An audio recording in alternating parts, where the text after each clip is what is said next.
ഈ 5 അഘോരികളുണ്ട് ഹിമാലയത്തിൽ. കാറ്റിലൂടെ മന്ത്രങ്ങൾ അവർ പങ്കുവയ്ക്കുമായിരുന്നു. ഒരാളാണ് നരേന്ദ്രമോദിയെ എടുക്കുന്നത്. അതൊരു ഗ്രൂപ്പാണ്. ആ ഗ്രൂപ്പിൽ ഒരാളാണ് നരേന്ദ്രമോദിയെ പ്രൊട്ടക്ട് ചെയ്യുന്നത്. പലതവണ തീർക്കാൻ ശ്രമിച്ചുകൊണ്ടിരിക്കുന്നു. ഇപ്പോഴും അദ്ദേഹത്തിനുള്ളത് SPG പ്രൊട്ടക്ഷൻ ഒന്നുമല്ല. അതൊരു അവരുടെ ഒരു അഘോരികളാണോ നരേന്ദ്രമോദിയെ പ്രൊട്ടക്ട് ചെയ്യുന്നത്? യെസ്, അത് അഘോരികൾ, സിദ്ധപുരുഷർ. ചില കാര്യങ്ങളൊന്നും നമുക്ക് ഈ ഒരു ടോക്ക് ഷോയിൽ പറയാൻ പറ്റില്ല. ഇപ്പോൾ കുറേ പുസ്തകങ്ങളെടുത്ത് മന്ത്രങ്ങൾ പറഞ്ഞു കൊടുക്കുന്നു. അതൊക്കെ തെറ്റാണ്. സത്യം പറഞ്ഞത് അങ്ങനെയൊന്നും പറയാനേ പാടില്ല. മന്ത്രം ഭയങ്കര പവർഫുൾ ആയിട്ടുള്ള ഒരു സാധനം. മന്ത്രത്തിൽ നിന്ന് മിസൈൽ ഡെവലപ്പ് ചെയ്യുന്ന ഒരു വിങ് വർക്ക് ചെയ്യുന്നുണ്ട്. മന്ത്രങ്ങൾ കൊണ്ട് മിസൈൽ മന്ത്രം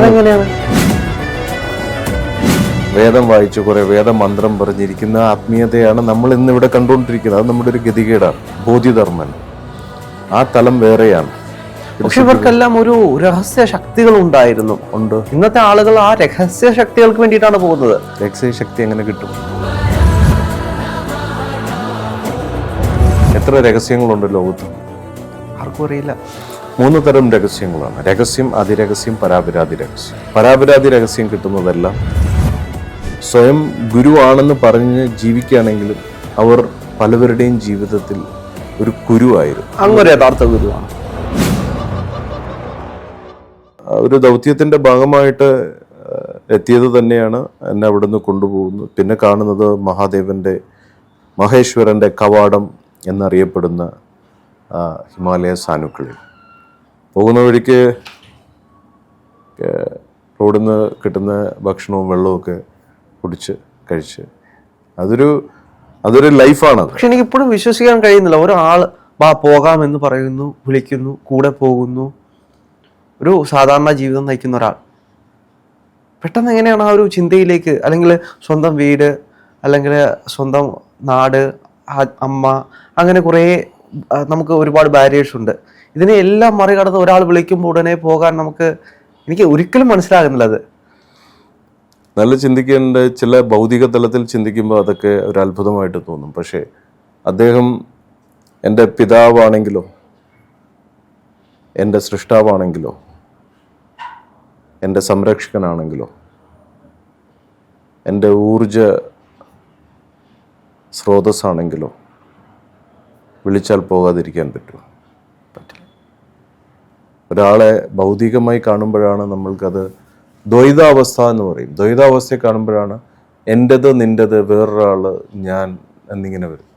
അദ്വൈത സിദ്ധാന്തത്തിൽ നമ്മൾ ജീവിക്കുമ്പോൾ അദ്വൈത തലത്തിൽ നിൽക്കുന്ന ആൾ നമ്മളെ വിളിക്കുമ്പോൾ നമ്മൾക്കതൊരു രണ്ടാമൻ്റെ വിളിയോ അപരിചിതൻ്റെ വിളിയോ ആയിട്ട് തോന്നില്ല. അത് ഞാൻ ഇന്ന് കണക്റ്റഡ് ആയിട്ടുള്ളവരെല്ലാവരും എൻ്റെ മുൻ ജന്മങ്ങളിൽ ഞാനുമായിട്ട് കണക്റ്റഡ് ആയിരുന്നവരാണ്. ഇപ്പോൾ ഞാൻ ഇൻ്റർവ്യൂ എടുക്കുന്നു, ഞാൻ മുൻ ജന്മത്തിൽ കണക്റ്റഡ് ആയിരുന്നു. എന്നോട് അടുക്കുന്ന ആൾക്കാർ ഒറ്റയടിക്ക് കണ്ട് നമ്മൾ ചിരിച്ചു പോകുന്നവരുണ്ട്. പിന്നെ റിപ്പീറ്റഡ് ആവില്ല. മുൻജന്മത്തിൽ കണക്റ്റഡ് ആണ്. അല്ലെങ്കിൽ ചിലവരുമായിട്ട് നമുക്ക് അറ്റാച്ച്മെൻറ്റ് പോലും ഉണ്ടാവില്ല. മുൻജന്മത്തിൽ കണക്റ്റഡ് ആണെങ്കിൽ നമ്മൾക്കത് നമ്മളെ വിട്ടുപിരിയാൻ പറ്റില്ല. അവർ അത് ആണായിക്കോട്ടെ പെണ്ണായിക്കോട്ടെ അവരിങ്ങനെ കണക്റ്റഡ് ആയിക്കൊണ്ടേയിരിക്കും. നമ്മൾ മനസ്സിലിങ്ങനെ വിചാരിക്കുമ്പോൾ അവർ നമ്മളെ വിളിക്കും. അതിനാണ് ഈ ടെലിപ്പതി എന്ന് പറഞ്ഞ് ഇൻട്രൊഡ്യൂസ് ചെയ്തിട്ടുണ്ടെങ്കിലും, അതായത് സോൾ എനർജി കണക്റ്റഡ് ആണ്. ആത്മീയത എന്ന് പറയുന്നത് ഇതെല്ലാം ഇതിലേക്കാണ് വരുന്നത്. ഹിമാലയ സാനുക്കളിൽ ഇരിക്കുന്ന ഒരു സന്യാസി മന്ത്രത്തിൻ്റെ പകുതി പറയുമ്പോൾ, വടക്കിലിരിക്കുന്ന ആൾ പകുതി പറയുമ്പോൾ, തെക്കിലിരിക്കുന്ന ആൾ അതിൻ്റെ ബാക്കി പകുതി പറഞ്ഞു കൊടുക്കുമായിരുന്നു ഭക്തന്മാർക്ക്. കാറ്റിലൂടെ മന്ത്രങ്ങൾ അവർ പങ്കുവയ്ക്കുമായിരുന്നു.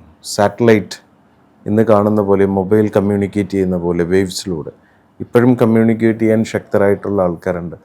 അതിൽപ്പെട്ട ഒരാളാണ് നരേന്ദ്രമോദിയെ പോലും ഈ 5 അഘോരികളുണ്ട് ഹിമാലയ സാനുക്കൾ. ഹിമാലയത്തിൽ ഒരാളാണ് നരേന്ദ്രമോദിയെ എടുക്കുന്നത്. അതൊരു ഗ്രൂപ്പാണ്. ആ ഗ്രൂപ്പിൽ ഒരാളാണ് നരേന്ദ്രമോദിയെ പ്രൊട്ടക്റ്റ് ചെയ്യുന്നത്. അല്ലെങ്കിൽ തീർന്നു പോയാനെ പലതവണ തീർക്കാൻ ശ്രമിച്ചുകൊണ്ടിരിക്കുന്നു.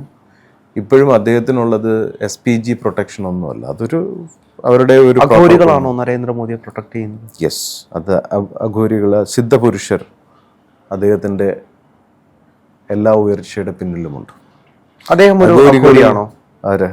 അഘോരിയല്ല, അദ്ദേഹം ഒരു സാധകനാണ്, നല്ല ശക്തനായ ഒരു സാധകനാണ്. കഴിഞ്ഞ ജന്മത്തിൽ അദ്ദേഹം നേടിയെടുത്ത് അദ്ദേഹത്തിൻ്റെ നക്ഷത്രം പോലും അനിഴം നക്ഷത്രമാണ്.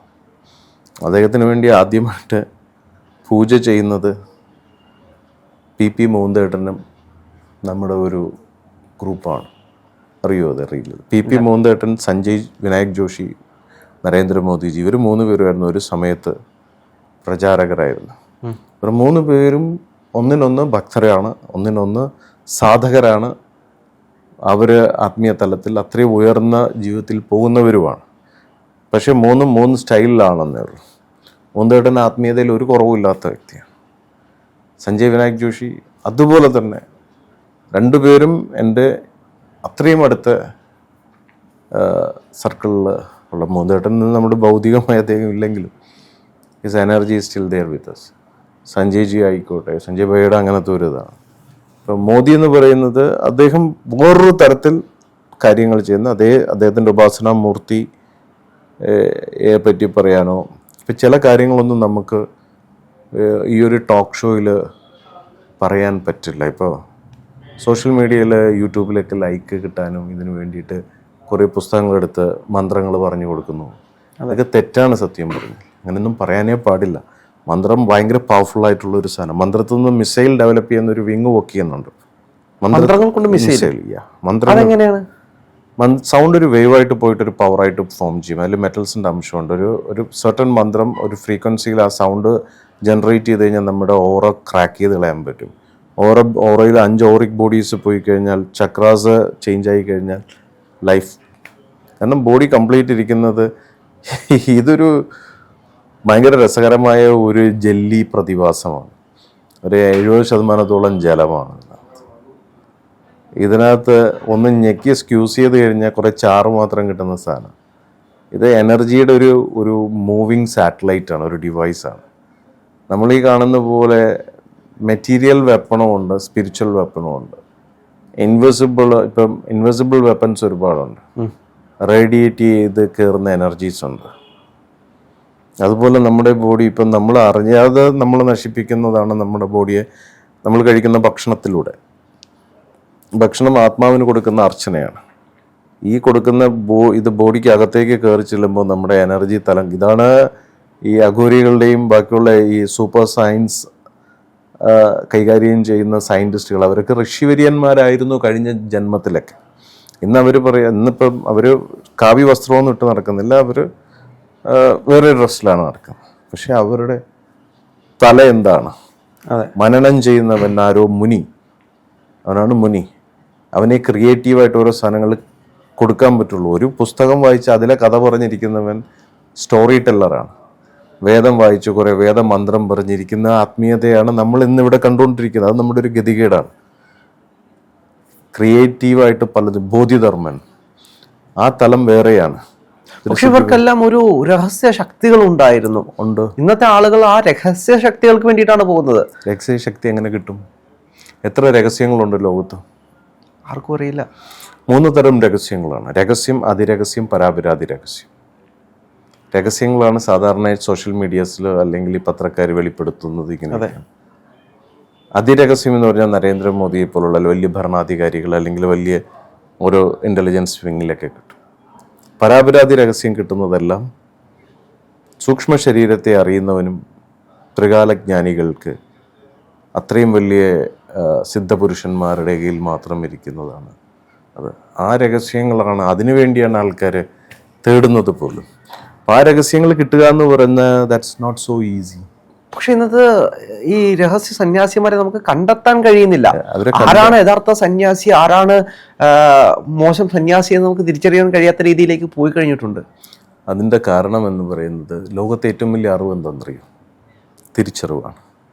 ആ തിരിച്ചറിവ് കിട്ടണമെങ്കിൽ അവനിൽ അത്രയും. ഇപ്പോൾ ഗുരുഗീത എന്ന് പറയുന്നൊരു പുസ്തകമുണ്ട്. ഭഗവത്ഗീതയാണ് നമ്മൾ കണ്ടിട്ടുള്ളത്. പരമശിവൻ പാർവതി ദേവിക്ക് പഠിപ്പിച്ചു കൊടുത്ത അറിവുകൾ. അതിലൊരിക്കൽ പരമശിവൻ ഇങ്ങനെ മുകളിലേക്ക് നോക്കിയിരുന്ന് പ്രാർത്ഥിക്കുകയാണ്. അല്ലയോ ഭഗവാനെ,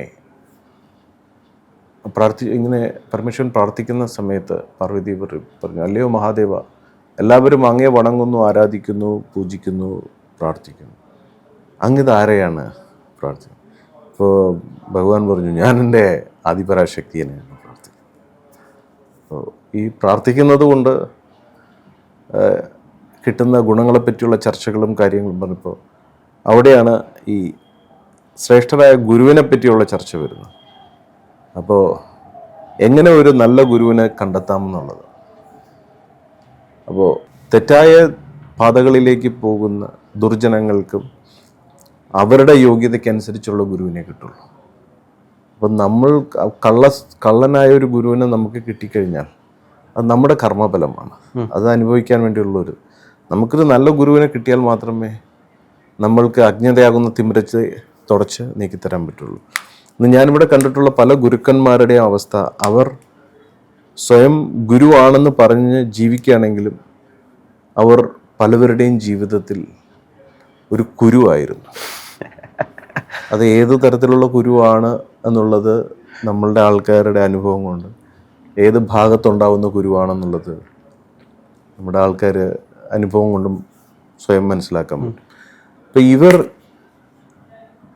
വളരെ ചിലപ്പം അങ്ങ് നേരത്തെ പറഞ്ഞ വളരെ സോഫ്റ്റ് സ്പോക്കൺ ആയിരിക്കും, ഭയങ്കര ശാന്തത മുഖത്ത് കാണിക്കും, കുറേ അഡ്വർടൈസ്മെൻ്റ് ഉണ്ടാവും, കുറേ ഭക്തരുണ്ടാവും. അപ്പോൾ ആൾക്കാർ ഇതാണ്. അങ്ങനെ പോണവർ അനുഭവത്തിലൂടെ പലതും ഇന്ന് തിരിച്ചറിഞ്ഞിട്ടുണ്ട്.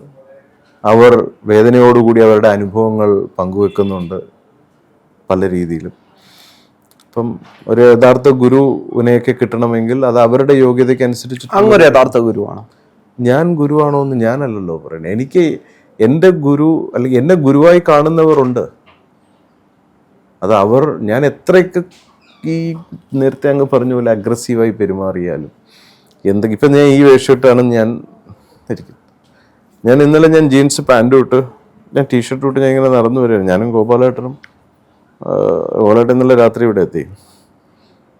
ഞാൻ ചിലപ്പോൾ നമ്മൾ ജീൻസ് ഇട്ട് കിടക്കും, ബർമൂഡ ഇട്ട് കിടക്കും, ചിലപ്പോൾ മുണ്ടെടുത്ത് കിടക്കും. അപ്പോഴും ഗോപാലേട്ടൻ്റെ തലത്തിലുള്ള അതുപോലുള്ള കുറേ ആൾക്കാരും എന്നെ അവരുടെ ഉള്ളിൽ കാണുന്ന ഒരു രൂപമുണ്ട്. ഒരു മകനായി, ഒരു ഗുരുവായി, ഒരു സുഹൃത്തായി, അങ്ങനെ പല രൂപങ്ങളുണ്ടാവുമല്ലോ. പക്ഷേ എൻ്റെ ഒരേ ഒരു സംശയമാണ്, ഇപ്പോൾ പല ഗുരുക്കന്മാരും നോക്കിക്കഴിഞ്ഞാൽ അവരുടെ ഉള്ളിൽ ഒരു ജാതി മത വേർതിരിവ് പലപ്പോഴും ഉണ്ട്. ഞാൻ പലപ്പോഴും കണ്ടിട്ടുണ്ട്. ഒരു ഈഗോയിസ്റ്റിക് ആയിരിക്കും. മറ്റൊരു ഗുരുവിനെ കണ്ടു കഴിഞ്ഞാൽ ഇഷ്ടപ്പെടില്ല, അല്ലെങ്കിൽ ഒരു ശിഷ്യൻ ഗുരുവിനേക്കാൾ മുകളിലേക്ക് വരുന്നു എന്ന് കണ്ടു കഴിഞ്ഞാൽ ഇഷ്ടപ്പെടില്ല. അത്തരത്തിലല്ലെങ്കിൽ മറ്റൊരു മതത്തിൽപ്പെട്ട ഒരാളെ കണ്ടു കഴിഞ്ഞാൽ ഇഷ്ടപ്പെടില്ല. പല ഗുരുക്കന്മാരുടെയും ഞാൻ കണ്ടിട്ടുള്ള പല ആളുകളിലും ഇത്തരത്തിലുള്ള ചെറിയ ചെറിയ സ്വഭാവങ്ങൾ പലപ്പോഴും പല ഇൻസിഡൻറ്റിലൂടെ നമുക്ക് മനസ്സിലാവും. ഇന്നതായിരിക്കാം, അല്ലെങ്കിൽ ഇന്നത് കൊണ്ടാണ് ഒരു പറഞ്ഞു വരുമ്പോൾ നമുക്ക് മനസ്സിലാവുമല്ലോ. അപ്പോൾ അങ്ങനെയുള്ള ആളുകളുണ്ട്. ഇപ്പം മതത്തിന്റെ പേരിൽ ഇപ്പോൾ അങ്ങനെയുടെ പല വീഡിയോസും കണ്ടു കഴിഞ്ഞാൽ ഇസ്ലാമിസ്റ്റിനെതിരെ അതിശക്തമായിട്ട് സംസാരിക്കുന്ന ചില കാര്യങ്ങളൊക്കെ ഉണ്ട്. അപ്പോൾ അങ്ങനെ വരുമ്പോൾ എവിടെയാണ് എല്ലാ മനുഷ്യരെയും ഒരേപോലെയല്ലേ കാണേണ്ടത്? ഒരു മതത്തിന്റെ വേർതിരിവ് ആവശ്യമുണ്ടോ?